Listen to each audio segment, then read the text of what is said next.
I am Jagruti Akka, doing something that I love very much, which is being in the world of stories and getting a chance to tell those stories to little ones like you. There you go. Can we see it now? Yes, this is King Midas. And this is something has happened to his daughter. Both are looking very disturbed and sad. Let's find out. So, King Midas lived in Greece and he was very fond of good life. He enjoyed it. He enjoyed pleasures. He liked to throw a lot of parties. He enjoyed treasures. His palace had beautiful paintings and big gardens and all kinds of big flowers and fountains and wonderful divans to sit on. And there were always people playing music, and there were people dancing because they didn't have television then. They didn't have movies. Everything used to happen live, just like it's happening live for us right now. But it happened live without computers. Everybody would sit in one place. So you can imagine this was like an amazing, extravagant way of living. And he always wanted more. Once what happened was that the god of pleasure, Dionysius, and his team were moving through King Midas's kingdom. And one person from Silenus, from Lord Dionysius's team, he lost his way and he got stuck in King Midas's kingdom while everybody else moved on. And King Midas discovered this new person in his city, and he was very hospitable. He liked people. He was very hospitable. And he invited him over and he said, come, tell me. And he took good care of him and fed him and entertained him just like we would any other guest, till he could go and be with Lord Dionysius again. So God Dionysius, the god of pleasure, was very happy with King Midas. And he said, ask me for a boon. You deserve a gift. What can I grant you? So King Midas said, I want the gift of the golden touch. Everything I touch must turn to gold. Dionysius had a little concern. What has King Midas asked for? But he couldn't go back on his word. And he asked him, he gave him a chance. He said, are you sure that is what you want? You already have so much. No, it's not enough. I need more. And so he had to grant him the boon.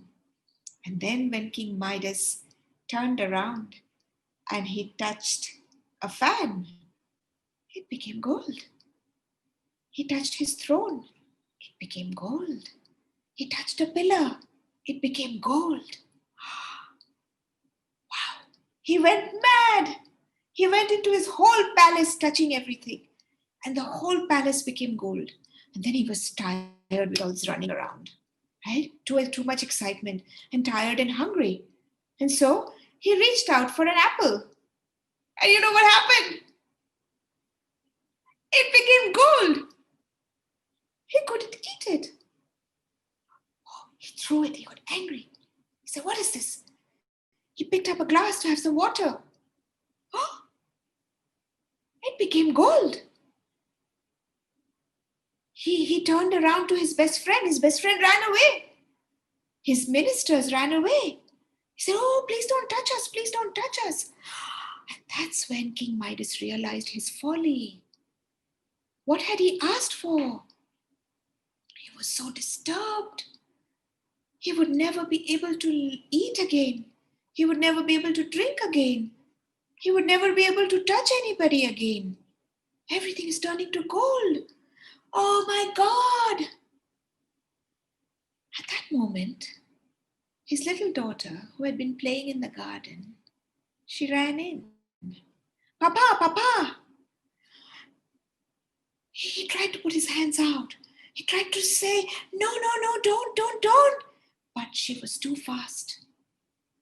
And she ran to him and wrapped her arms around him. And she turned to gold. King Midas was distraught. He didn't know what he would do. His most precious one has turned to gold. And he wept big tears. And he sobbed. And he cried. And he beseeched the gods in heaven. Oh, please save me. Please save me. I've learned my lesson. I will never be greedy again. Please save me. Now, the gods are the gods because they are merciful. Gods never want us to be in trouble. They want to help us. And so he was given one more chance. And they told him that there is a river. And when you go to that particular river, you can fill some water. And when you sprinkle that water on everything that you have touched, it will turn back to what it was. When you put your hands in that water, all the gold will move away from you. Midas ran to the river faster than a gazelle. He'd never run this way in his life. And he went to that river bank and he put his palms in the water, and all the gold ran out, flowed away into the water. And then he picked up some water and came back and he sprinkled it on his daughter. And she started playing again. She came back to life. And then he sprinkled it on his throne and on his doorways and on his walls. And then everything was normal again. But you know what had changed? His heart. Now he had a heart of gold. And a heart of gold means a heart which is generous, which wants to give others, not a heart that just wants to take. And so now he knew what is the real gold that a human being has.